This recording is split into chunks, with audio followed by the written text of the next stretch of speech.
Aklas kumalas na sa pangil ni Boss P. Kay Boss Gasol! Pasaw doon! Sa flip-top, lahat pinopromote na maayos. Sa'yo wala! Isa ang Gasol! Ano, Boss Gasol? Natakot ka ba? Bias! Aklasik! Ano? Yo, kamakailan nga no ay nag-amok si Aklas at talagang galit na galit sa kanyang FB Live. Oo!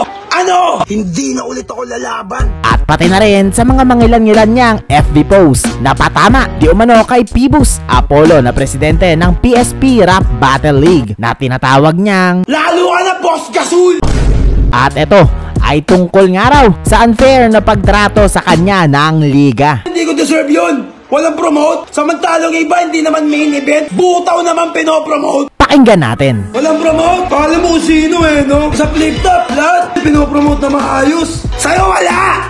Wala ka pala eh! Isa ang Gasol! Tinatago niyo naman yung battle ko, di ba? Ayaw niyo itulak.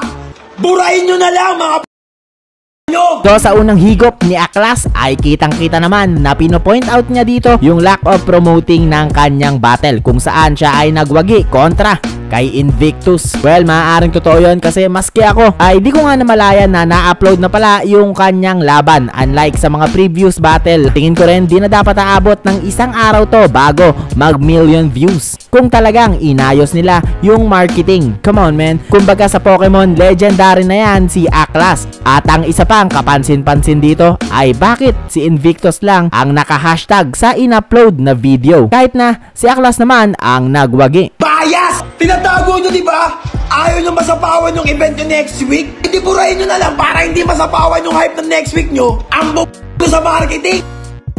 Lalo ka na, Boss Gasol! Mukha kang Gasol lahat kayo! Mukha kayong Gasol lahat kayo sa team nyo. Mukha kayong Gasol. Pati yung mga director nyo mukhang Gasol eh. Aklasik, ano? Tinatago nyo pa yung battle ko? In-upload nyo palihim? Walang pushing, walang tulak. Dapat one name na yan eh. Kung tinulak na maayos yan, in-upload sa maayos na araw, one name na yan. Kaso talagang nilaglag talaga ng mga buwakan ng hindi nyo na ulit ako makukuha. Tinago talaga ako is. Hindi rin ako piniem, wala. Tapos yung pinapalagay kong ano, hindi pa yun, hindi naman ako taga-Bulacan. Yung pa yung nilagay, sobrang nag-edit.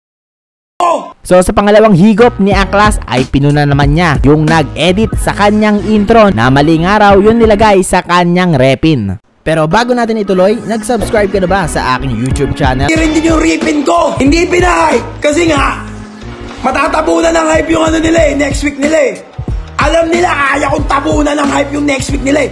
Mga pinahype nila yun, hype din sana yung next week nila kasi aabangan yung pangil sa pangil.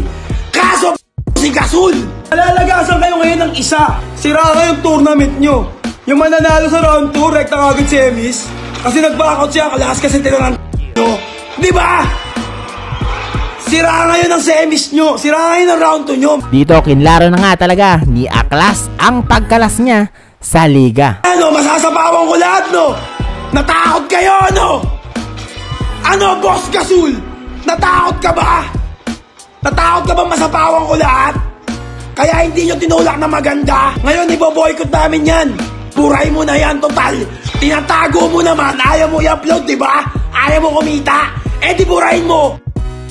Wala yan, si Boss B. Sa akin nag-edit. Sobrang mo. O sino man yung nag-edit ng intro, sobrang pinakamahinang linya pa yung nilagay mo. Ang daming malalakas sa round 3 ko. Bias. Hindi ko deserve yun. Walang promote. Samantalang iba, hindi naman main event, hindi naman butaw naman pinopromote. Nyo! Pass! Gusto mo mag-trending yung PSP? Hindi bibigay ko sa'yo. Walang problema. Walang problema doon. Ibibigay ko sa'yo. Libre! Send nyo sa kanya yung video na to. Ha? I-send nyo sa mga pages, pa-trendingin nyo to. Boss Gasol, uwi! Okay. Ako nga pala si Cyberflex. Nagustuhan mo ba ang video na ito? Kung oo, ay i-like mo na. At huwag kalimutang mag-subscribe sa aking YouTube channel.